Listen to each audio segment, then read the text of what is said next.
Sebelum melanjutkan, jangan lupa subscribe dulu, terima kasih. Bab 520 Pria Parubaya. Senior Azure Dragon, makhluk tua itu benar-benar ingin mati. Mengapa tidak memberinya pelajaran sekarang? Mendengar tawa keras yang datang dari leluhur tua dinasti Ji di kejauhan, Raja Monyet mengerikan adalah orang pertama yang tidak dapat menerimanya. Dia tahu bahwa jika pendiri Azure Dragon ingin membunuh leluhur tua dinasti Ji, itu hanya masalah menjentikkan jarinya. Jadi, itulah sebabnya dia meminta pendiri Azure Dragon untuk bergerak. Tunggu, kereta perang itu aneh sekali. Namun, pendiri naga biru tidak memperhatikan leluhur tua dinasti Ji yang melarikan diri, tetapi tetap menatap tajam ke arah kereta perang itu. Dan setelah mendengar perkataannya, semua orang memperhatikan kereta perang yang berhenti di udara, dan tidak dapat menahan pandangan mereka ke istana kecil di atas kereta perang itu juga. Asteris berderit gelombang asteris. Akhirnya, pintu istana kecil itu terbuka. Pada saat itu, detak jantung semua orang tidak dapat menahan diri untuk tidak berpacu sedikit lebih cepat, dan tatapan mereka juga menjadi sangat serius. Namun, yang tidak mereka duga ialah, setelah pintu istana terbuka, ternyata yang keluar adalah seorang lelaki tua. Usia orang tua itu sudah terlalu tua. Kalau belum 80 tahun, dia sudah 90 tahun, tetapi kultivasinya tidak terlalu kuat, hanya di alam surga tingkat 1. Namun, setelah lelaki tua itu keluar, barulah semua orang menyadari bahwa ia menarik seseorang dengan tangannya. Itu adalah seorang pria parubaya. Pria itu mengenakan pakaian yang indah dan bertubuh besar. Rambut hitamnya lurus sampai ke tumit, berkibar tertiup angin, dan dia tampak anggun dan tidak biasa. Terlebih lagi, alisnya yang tebal dan matanya yang besar tampak sangat tampan dan berani. Namun, seorang pria parubaya seperti dia yang memiliki penampilan yang tidak biasa tidak memiliki sedikit pun kultivasi. Bukan saja dia tidak memiliki kultivasi, bahkan kondisi mentalnya pun tampaknya tidak begitu jernih. Pada saat itu, meskipun sudah berjalan di depan kereta perang, dia bahkan tidak melihat langsung ke arah kerumunan.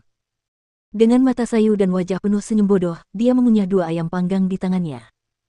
Dia makan seperti serigala yang menelan dan harimau yang menelan, dan sangat gembira, seolah-olah dia tidak makan selama 100 tahun. Bukankah ini benar? Lelucon macam apa ini? Hanya seorang pria tua seperti dia, dan seorang idiot, yang disebut-sebut sebagai senjata rahasianya. Memang, itu hanya untuk menakut-nakuti orang. Leluhur tua dinasti Ji benar-benar lucu. Hahaha. Ketika mereka dengan saksama mengamati 2 orang di depan kereta perang, hati mereka yang awalnya tegang menjadi tenang. Selain itu, mereka mulai tertawa mengejek dengan keras. Karena, dari mereka, dapat dikatakan bahwa mereka tidak merasakan sedikit pun ancaman. Orang tua itu hanya berada di alam surga tingkat 1. Terlalu banyak orang di tempat kejadian dapat dengan mudah membunuhnya. Sedangkan lelaki setengah baya itu, meskipun penampilannya biasa saja dan tampan, dia jelas-jelas idiot. Terlebih lagi, dia idiot tanpa kultivasi, jadi kebanyakan orang tidak menganggap mereka berdua ada di mata mereka. Orang itu terlihat sangat familiar.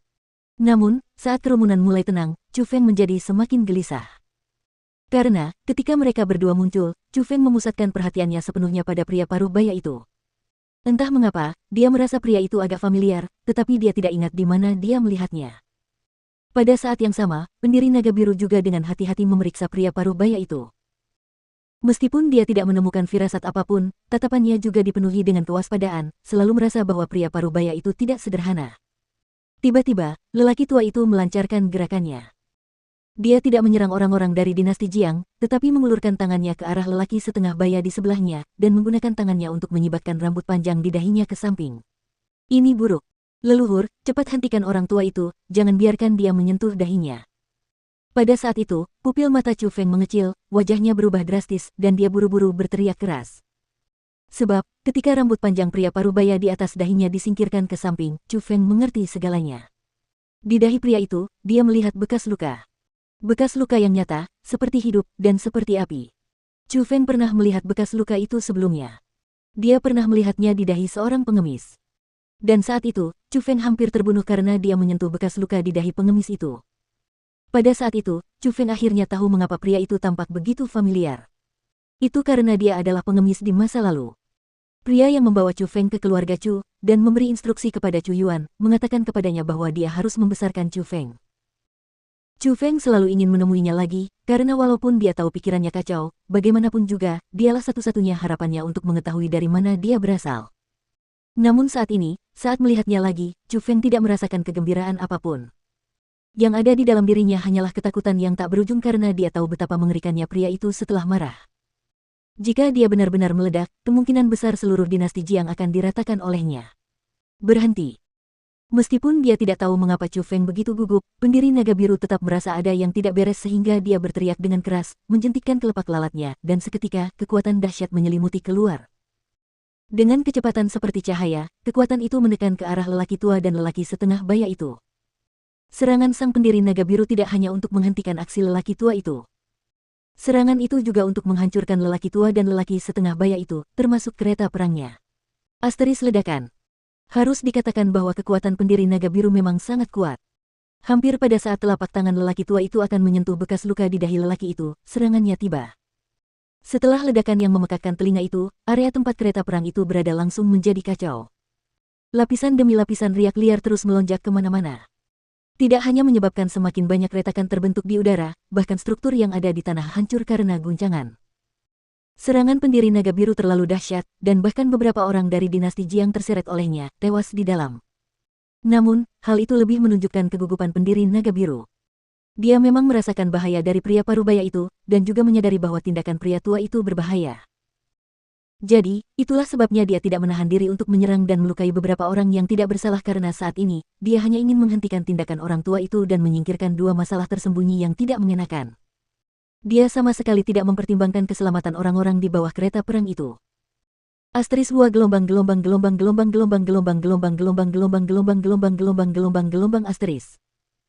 Namun, saat lapisan riak-riak itu menyebar, tiba-tiba, badai dahsyat melanda. Badai itu benar-benar terlalu kuat. Badai itu benar-benar menelan riak-riak yang mengerikan itu seketika. Dan dengan sangat cepat, badai itu pun menghilang.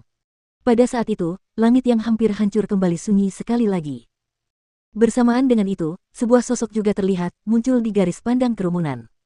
Pada saat itu, lelaki setengah baya itu berdiri di udara. Rambutnya yang panjang berkibar, dan matanya tidak lagi kosong seperti sebelumnya. Menggantikannya adalah dua api kemarahan yang terus membumbung. Mata yang dipenuhi api amarah itu benar-benar sangat menakutkan. Begitu menakutkannya sehingga dengan sekali pandang, dari dalam hati seseorang, ketakutan yang kuat menyebar keluar, menelan seluruh tubuh mereka. Omong kosong meskipun serangannya berhasil membunuh orang tua itu, dan bahkan tidak meninggalkan apapun setelah membunuh beberapa binatang mengerikan dan kereta perang, itu juga benar-benar membangkitkan kemarahan orang ini. Pada saat itu, Chu Feng mengerutkan kening karena dia telah melihat betapa mengerikannya orang itu di masa-masa gilanya, dan dia juga telah mendengar, dari Chu Yuan, betapa mengerikannya kekuatan yang dimiliki orang itu. Saat itu juga kekuatannya benar-benar terlihat. Dalam kondisi psikotiknya, mereka mungkin akan menghadapi bencana.